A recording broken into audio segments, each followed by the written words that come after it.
여러분 보이시는지 모르겠지만 요 계단 요 아래는 바나나가 엄청나게 많은, 나무에서 바로 자른 것 같은 바나나가 요 아래 또 있습니다.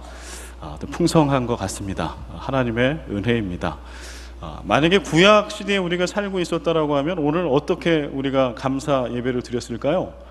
아마 우리가 추수한 것들 다 짊어지고 하나님 앞에 와서 곡식을 태우고 짐승을 잡고 또 화목제로 음식을 서로 나누면서 아마 잔치를 벌였을 겁니다.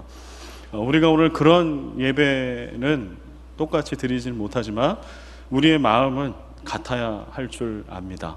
그래서 오늘도 옛날에 수천 년 전에 하나님을 믿고 감사의 예배를 드렸던 믿음의 선배들과 마찬가지로 오늘도 우리의 마음에 우리 한 해 동안 함께 하신 주님의 은혜를 기억하며 감사의 예배를 하나님께 드리기를 소원합니다.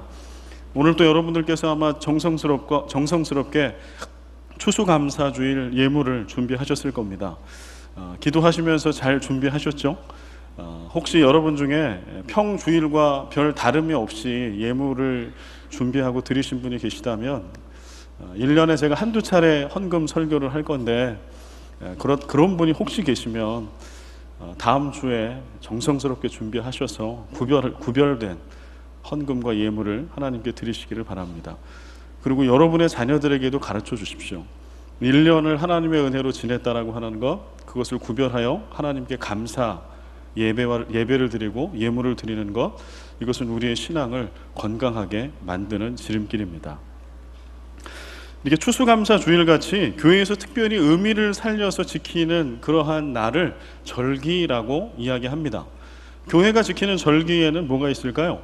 이제 다음 주부터 12월 24일까지 이 땅에 왕 되신 메시아로 오신 예수 그리스도를 기억하고 다시 오실 재림 예수 그리스도를 대망하는 대강절, 대림절 절기가 있습니다. 또 12월 25일은 이번 올해는 주일이죠. 이제 성탄절, 예수님의 오심을 축하하고 예배하는 성탄절입니다. 또 어떤 절기가 있을까요? 예수 그리스도께서 메시아로 이 땅에 오셔서 고난받으시고 십자가에 달려 죽으시고 부활하신 그날 부활절이죠.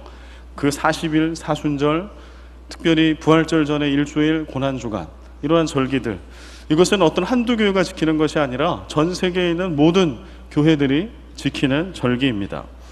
그렇다면 왜 교회들은 절기를 지킬까요? 왜 성경은 그러한 특별한 날, 절기를 기억해서 지키라라고 이야기하고 있을까요? 왜 그럴까요? 그 이유는 기억하기 위함입니다.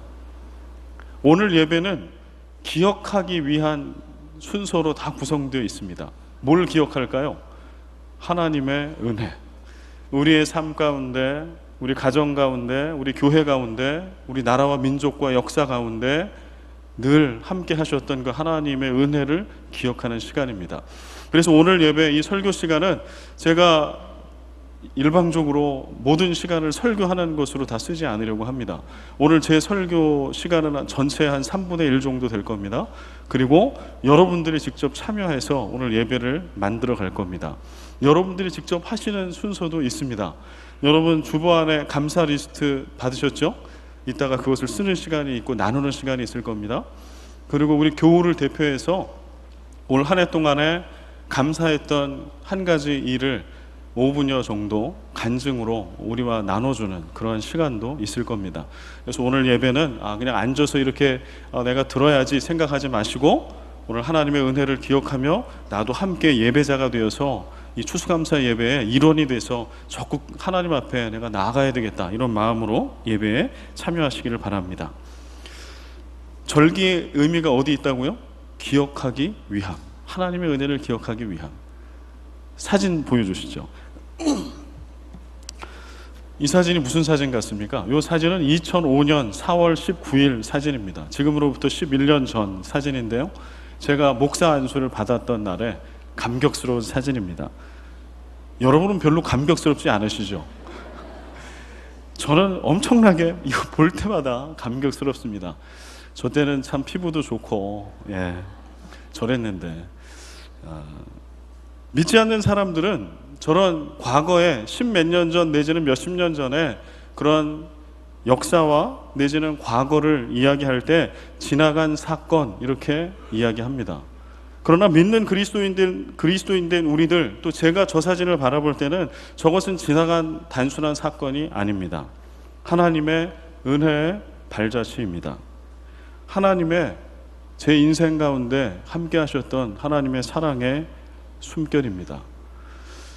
여러분도 이제 오늘 예배를 통해서 올 한 해 동안 함께 하신 하나님의 은혜를 기억하게 될 텐데, 이것이 지나간 사건이 아니고 우리와 함께 하신 하나님의 은혜요, 우리와 함께 하신 하나님의 숨결이 되기를 간절히 소원합니다. 그 순간을 오늘 예배를 통해 찾아내십시오. 그리고 그 하나님을 만나십시오. 우리가 인생을 살아가다 보면 쉽게 놓쳐요. 그 살아계신 하나님이 우리와 함께 하신 그 순간을 놓칩니다.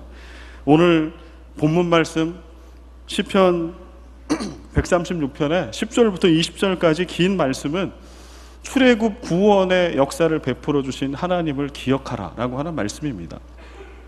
홍해를 가르셨던 하나님, 홍해를 가르시고 이스라엘 백성을 털끝 하나 다치지 않게 그 홍해를 건너게 하신 그 하나님, 그러나 그 뒤를 쫓았던 애굽의 마병들과 그 수많은 군인들은 물속에 다 수장시켜 버리셨던 하나님, 그 하나님은 이스라엘의 하나님 뿐이십니까? 우리 인생길에도 홍해가 있죠. 올 한 해 여러분 어떠한 홍해를 하나님께서 갈라주셨는가요? 때때로는 막막한 망망대해가, 홍해 같은 대해가 우리 인생길에 놓여 있을 때가 참 많이 있습니다. 이걸 어떻게 내가 뚫고 나갈까? 이 깊은 바다를 어떻게 헤쳐나갈까? 그때 우리 하나님께서 그 바다를 뚫어주십니다. 오늘 이 자리에 있는 여러분과 저는 그 바다를 하나님이 뚫어주셔서 오늘 이 자리에 여기까지 오게 된 겁니다. 광야 가운데 먹을 것이 아무것도 없는 그 삭막한 광야에서 만나와 메추라기를 내려주시고 구름기둥과 불기둥으로 이스라엘 백성을 지키십니다. 우리 또한 마찬가지이죠. 광야 같은 인생을 살고 있죠. 때때로 하나님의 인도하심과 지켜주심이 없으면 하루하루를 살아갈 수 없는, 우리도 동일한 광야, 인생의 광야에 놓여 있는 그러한 사람들입니다. 하나님께서 여러분들을 어떻게 인도하셨는가요? 올 한 해 동안에 여러분에게 임한 하나님의 구름기둥은 무엇이었습니까? 하나님의 불기둥은 무엇이었습니까? 하나님이 내려주신 만나와 메추라기는 무엇이었습니까? 출애굽은 구원입니다. 그래서 오늘 시편의 기자는 하나님의 구원을 기억하라 라고 출애굽 사건을 이야기합니다. 그러나 정말 출애굽 사건이 그렇게 달콤한 구원의 이야기로만 가득 차 있을까요? 그렇지 않습니다.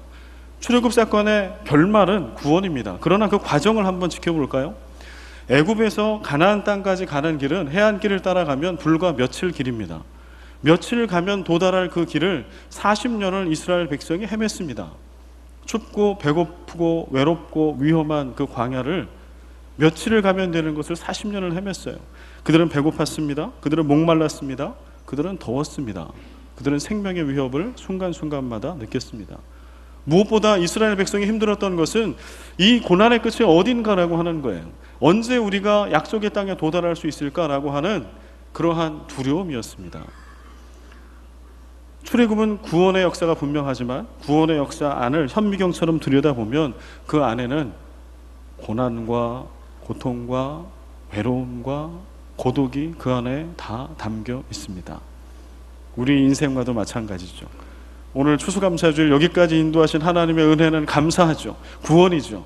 그러나 우리가 올 송경신 예배 때부터 오늘까지 온 인생을 여러분 살펴보고 현미경으로 바라보면 그 가운데는 어쩌면 고난과 고통과 외로움과 힘들었던 시련의 시간이 훨씬 더 많았을 수 있습니다. 그래서 우리는 그때 하나님이 안 계신 거라고 그렇게 잊어버리며 망각하며 하나님을 망각하며 살았던 수많은 시간들이 있었을 겁니다. 그래서 추수감사 주일이 필요합니다. 오늘 예배를 통해서 여러분 그 하나님을 만나십시오. 때때로 시련이고 고통이고 피하고 싶은 순간이었기 때문에 하나님은 왜 나에게 이런 순간을 주시느냐고 불평했던 순간, 이 순간은 하나님은 절대 나와 함께하는 순간이 아니라고, 하나님 언제 나와 함께 하시겠냐고 울부짖었던 바로 그 순간, 오늘 감사의 리스트를 작성하고 누군가의 간증을 들을 때 여러분의 그 고단한 인생 가운데 올 한 해 동안 세밀하게 여러분과 함께 하셨던 여러분의 눈물을 닦아주시고 보듬어 주시고 때때로 길이 없는 곳에 길을 내주시고 오늘 여기까지 인도해 주신 그 사랑의 주님을 만나시기 바랍니다. 그 주님의 손을 꼭 잡기 바랍니다. 그렇게 올 한 해를 아름답게 마무리하십시오. 그리고 2017년 내지는 여러분의 미래를 힘차게 소망 가운데 주님과 함께 나아가십시오. 시편 78편 7절과 8절 말씀이 있습니다. 우리 같이 한번 큰 목소리로 함께 읽어보겠습니다. 그들로 그들의 소망을 하나님께 두며 하나님께서 행하신 일을 잊지 아니하고 오직 그의 계명을 지켜서 그들의 조상들 곧 완고하고 패역하여 그들의 마음이 정직하지 못하며 그 심령이 하나님께 충성하지 아니하는 세대와 같이 되지 아니하게 하려 하심이로다. 시편 기자는 기억하라 라고 이야기합니다. 잊지 말아라 라고 이야기합니다. 뭘 잊지 말라고 얘기하나요? 우리 인생 가운데 행하신 하나님의 일을 기억하라 라고 이야기합니다. 그 하나님, 우리 인생 가운데 역사하시고 행하신 그 하나님, 그 하나님의 일을 기억하지 않으면 8절 말씀과 같이 된다고 얘기해요. 그들의 조상들, 곧 완고하고 패역했던 그들의 조상들, 삶의 순간순간마다 그들의 역사에 함께 하신 그 하나님을 망각하면 우리 마음이 완고해집니다. 그리고 우리 마음은 패역해집니다. 죄로 가득해집니다. 여기서 완고하다라고 하는 단어는 고집이 세다라고 하는 뜻입니다. 이것을 헬라어 신약에 와서 헬라어 원어의 뜻을 살펴보면 고집이 세다, 완고하다라고 하는 뜻은요, 경화증이라고 하는 의학 용어의 원어가 돼요. 경화증. 어떤 게 경화증인가요? 굳어버리는 거예요. 간 경화증. 굳어서 간의 기능을 멈춰버리는 거, 이게 경화증이죠. 하나님의 은혜를 망각하면 우리 마음과 영혼이 경화증에 걸리게 됩니다. 굳어버립니다. 눈물이 사라집니다. 감동이 사라집니다. 하나님이 없는 비은혜의 삶을 살게 됩니다. 그 삶은 패역한 삶이고 불행한 삶이고 망하는 삶입니다.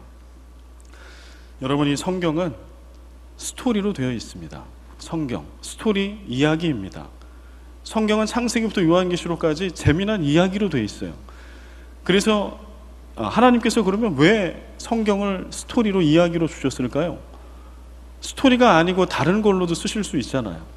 딱딱한 논설문일 수도 있고요. 아니면 1, 2, 3, 4 하고 이렇게 줄줄이 나열하는 어떠한 매뉴얼일 수도 있습니다. 그런데 하나님은 성경을 스토리로 주셨어요. 이야기로. 왜 그럴까요? 기억하기 쉬우라고. 부모 세대들이 하나님의 이야기, 스토리를 잘 기억해서 자녀들에게 얘기해 주라는 거예요.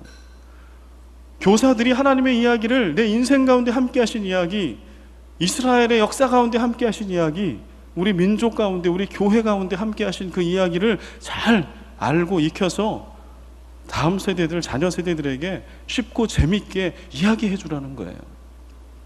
그래서 성경은 이야기로 되어 있습니다. 오늘 이 시간에는 성경 이야기 말고 2016년 하나님께서 우리를 통해 쓰신 우리와 하나님이 만난 그 은혜의 이야기를 나눠보려고 합니다. 여러분, 주보 사이에 끼어있는 2016년 감사 리스트를 좀 꺼내시기 바랍니다. 그리고 지금 여러분 자리에 나는 나 혼자 있다, 이거 쓰고 나서 나눠야 되거든요. 나는 나 혼자 있다 그러면 오늘 은혜 받기는 좀 힘들어요. 혼자 계시면. 죄송하지만 옆에 짝꿍을 찾아서 이동하십시오. 특별히 우리 장로님, 안수집사님, 권사님들, 우리 직분자들께서는 주의를 좀 살펴보시고 이동을 좀 해주시면 감사하겠습니다. 우리 새가족들, 또 교회가 낯선 분들을 옮기시기가 어려우시니까 옆에를 좀 둘러보시고 혼자 계신 분이 계시면 찾아가십시오. 옆에 짝꿍이 있어야 됩니다. 평소에 왼수 같은 남편과 아내도 이 시간에는 나눕니다. 그래서 멀리 떨어져 있지 마시고 오늘 아내와 남편 가운데 하나님이 어떠한 감사의 제목을 주셨는지 나누겠습니다. 부부간에도 오늘 대화하실 수 있는 일주일의 유일한 시간일 수도 있습니다. 대화를 하십시오. 올 한 해 동안 하나님이 내 인생 가운데 어떻게 함께 하셨는지, 그게 또 어떻게 일치하는지, 아마 같은 것도 있고 다른 것도 있을 텐데요. 한번 확인해 보시기 바랍니다. 어떠셨습니까? 각자 하나님께서 놀라운 일들을 많이 이루셨나요? 하나님께서는 나에게도 함께 하시고 그런 스토리를 주시지만 또 내 같이 예배 가운데 있는 누군가에게도 아주 드라마틱한 그런 스토리들을 주십니다. 이제 우리가 감사 리스트를 이렇게 써봤는데요. 매번 이제 추수감사 주일 때마다 부탁을 드리는 이야기 중에 하나인데, 작년에도 제가 아마 잠깐 말씀을 드렸던 것 같은데, 오늘을 이렇게 기점으로 우리 감사 일기를 쓰는 습관을 좀 들여보면 좋겠습니다. 감사 일기는 되시는 분들은 이렇게 서술형으로 쓰시고요, 일기처럼. 그게 좀 글 쓰는 게 버거우신 분들은 오늘 한 것처럼 리스트를 쓰십시오. 매일매일 감사했던 거 이렇게 몇 가지씩, 한 3가지, 5가지씩. 그래서 노트를 여러 번 만드시고, 내년도 추수감사절 때는 그 노트를 좀 가지고 와가지고 서로 나눠보면 얼마나 좋을까요? 여러분 그렇게 할 수 있을까요? 저도 한번 해보도록 하겠습니다. 자, 우리 이 시간에는요, 여러분 이제 대화는 맞춰주십시오. 지금은 설교 시간입니다. 아직 이 낯선 환경에 적응을 못하시는 여전히 대화 중에 계신 분들이 계십니다. 지금 이 시간에는요, 여러분들을 다 초대해서 여러분의 이야기들을 다 듣고 싶지만, 이 시간에 우리 모두를 대표해서 우리 한 분의 간증을 들어보려고 합니다. 올 한 해 동안 그분의 삶 가운데 하나님 어떤 은혜를 주셨는지, 어떻게 함께 하셨는지, 우리 그 이야기를 이 시간에 듣는 시간을 갖겠습니다. 우리 이은경 권사님 앞에 나오실 때 여러분 큰 박수로 격려해 주시고 환영해 주시면 감사하겠습니다. 오늘은 한 해의 삶을 돌아보며 변함없는 사랑과 은혜로 인도해 주신 주님께 감사하는 추수감사 주일입니다.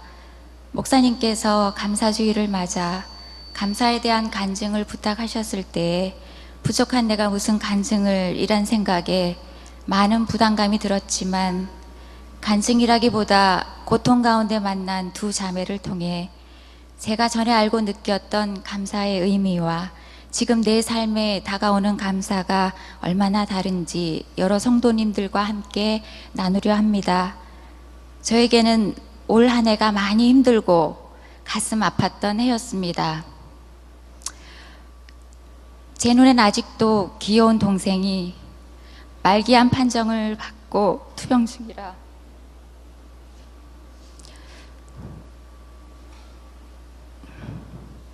늘 마음이 답답하고 눈물도 많이 흘린 2016년이었습니다.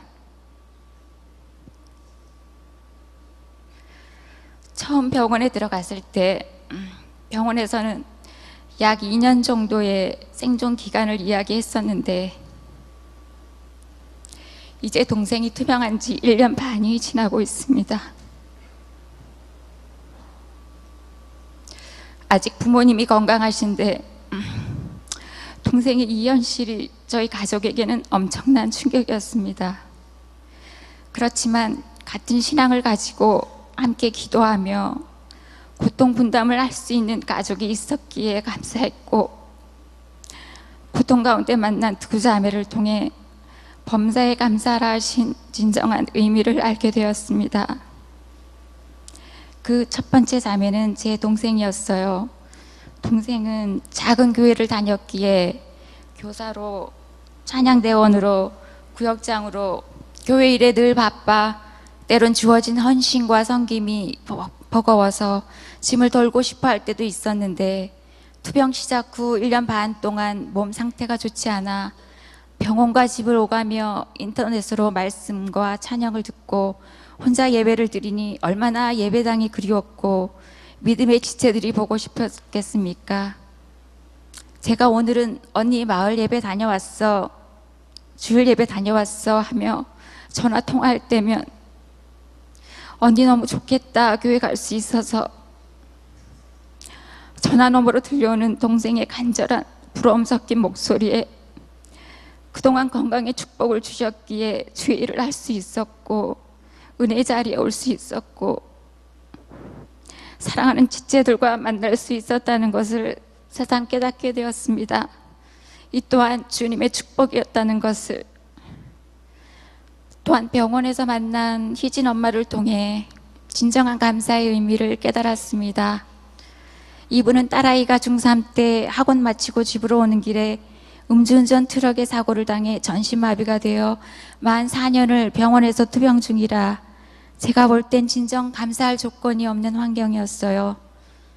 본인의 의지로는 아무것도 할 수가 없고 눈만 떠 있는 상태에서 음식도 튜브로 엄마가 삽입해야 하는 상황인데도 그분이 제게 이렇게 고백하셨습니다. 지금 주님께 너무 감사한다고. 그전에는 침대 생활만 해서 주일날 병원에 있는 예배실에 가고 싶어도 침대가 들어갈 수 없기에 예배를 드리지 못했는데 지금은 휠체어를 탈 수 있어 주일 병원 예배에 참석할 수 있게 되어 감사하다고. 매일매일 반응이 없는 딸아이의 머리를 쓰다듬으며 주님이 우리 희진이 얼마나 사랑하는지 알지, 엄마 아빠가 얼마나 사랑하는지 알지, 반응 없는 딸의 귀에 속삭이는 자매를 보며 늘 밝은 얼굴로 다른 환자들의 고통을 함께 해주는 희진 엄마를 보며 아, 이분이야말로 신실한 주의 자녀이구나. 이것이 주님께서 우리에게 원하시는 감사의 삶이 아닐까라는 생각이 들었습니다. 오늘도 주님이여 내 손을 꼭 잡고 가소서라고 이 절박한 상황에서 간절히 기도하는 동생을 보며 여전히 하루하루 힘든 상황에 있는 희진 엄마를 보며 감사한다고 지금의 힘든 상황이 바뀌는 것은 아니지만 감사할 때 내 삶의 자세가 바뀌고 마음이 풍요로워진다는 것을 깨달았습니다. 하나님으로부터 오는 그 은혜와 평강이 차고 넘치기에 그렇습니다.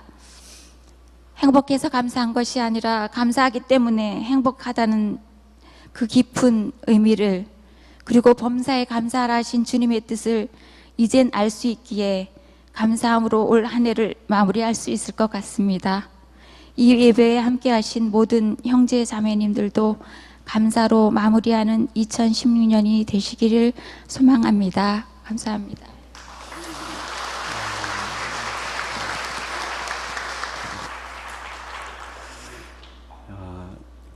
네, 어려운 이야기를 나눠주셔서 감사합니다. 사실 오늘 감사주일 그 예배를 준비하면서 좀 간증을 누군가 하면 좋겠다는 생각을 하게 됐고, 구역장 양육 모임 때 권사님이 이런 이야기들을 나눠주셔서 권사님이 하시면 참 좋겠다, 이 감사의 의미를 우리가 잘 새기면서 은혜로운 예배를 드릴 수 있겠다 생각이 됐었습니다. 그러나 이 아픈 이야기를 또 꺼내서 또 아프게 하는 것은 아닌가, 이런 주저함이 제 가운데 있었고, 또 기도하면서 확신을 얻게 됐고 부탁을 드렸는데 또 감사하게도 허락해 주셨고 또 오늘 이렇게 귀한 나눔을 해 주셔서 참 감사합니다. 그렇습니다. 감사는 우리가 감사할 때, 우리가 하나님을 기억하게 되면 우리는 감사하게 되어 있습니다. 감사하게 될 때 우리 삶의 의미가 바뀝니다. 우리 삶의 질이 바뀝니다. 우리 삶이 바뀝니다. 우리 존재가 바뀝니다. 오늘 시편 136편의 21절부터 26절까지의 말씀을 이제 저랑 함께 여러분과 이렇게 읽을 텐데요. 이 시편을 수천 년 전에 우리 믿음의 선배들이 읽을 때는 먹이고 받고 하면서 읽었습니다. 그들의 땅을 기업으로 주신 이에게 감사하라, 여기까지 제가 할 겁니다. 매 절마다. 그럼 여러분들께서는 그 인자하심이 영원함이로다, 크게 이렇게 외쳐주시면 감사하겠습니다. 우리 말씀의 의미를 좀 글자 하나하나 집중하면서 21절부터 26절을 저와 함께 말씀을 주거니 받거니 하면서 읽습니다. 그들의 땅을 기업으로 주신 이에게 감사하라. 곧 그 종 이스라엘에게 기업으로 주신 이에게 감사하라. 우리를 비천한 가운데에서도 기억해 주신 이에게 감사하라. 우리의 대적에게서 건지신 이에게 감사하라. 모든 육체에게 먹을 것을 주신 이에게 감사하라.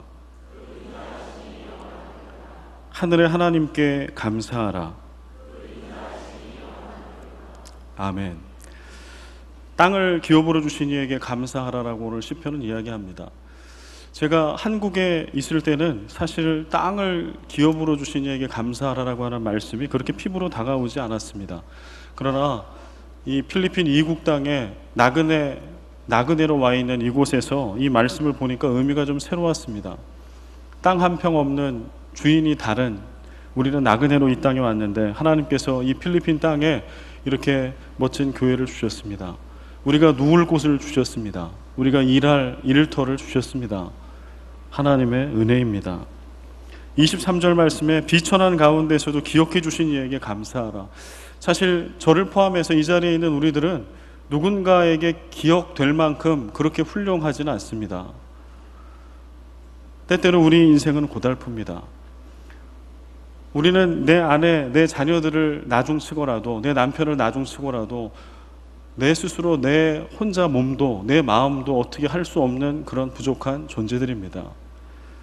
그런데 그러한 우리를 하나님은 기억해 주십니다.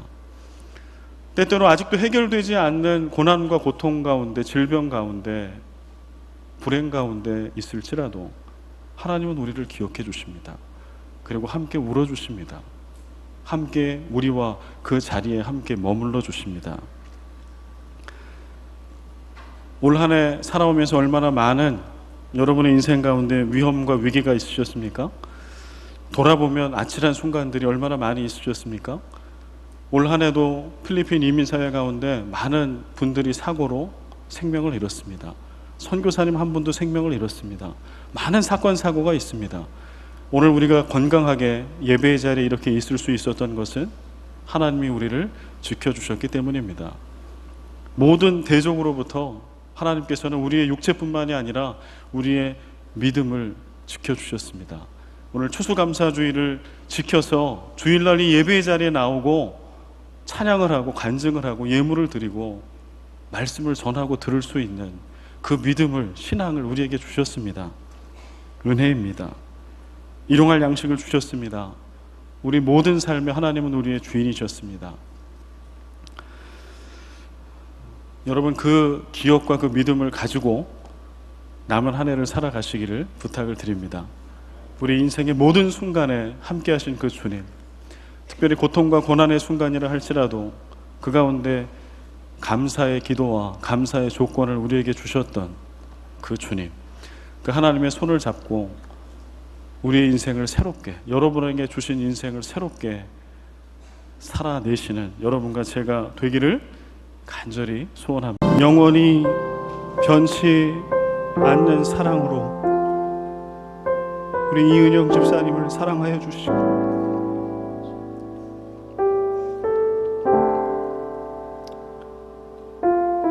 누구도 기억하지 않은 하찮은 우리들을 사랑하여 주시고 기억하여 주신 하나님, 감사합니다. 우리의 일상이 감사의 삶이 되게 하여 주시고 우리의 삶이 소망으로 가득 찬 삶이 되게 하여 주옵소서. 이제는 우리 주 예수 그리스도의 은혜와 아버지 하나님의 끝없는 사랑과 성령의 교통하심과 역사하심이 영원히 변치 않는 그 사랑 기억하며 감사의 삶을 매일매일 살아내기를 다짐하는 예배 가운데 나온 모든 주의 백성들 머리 위에와 고난 가운데서도 낙심하지 아니하며 우리의 소망이 되신 주를 바라보는 모든 환우들 위에, 수많은 고난 가운데 있는 그리스도인들 위에, 고초 가운데 있는 이 나라 이 민족 수많은 크리스찬들과 교회 위에 이제와 영원히 항상 함께 계시기를 간절히 축원하옵나이다.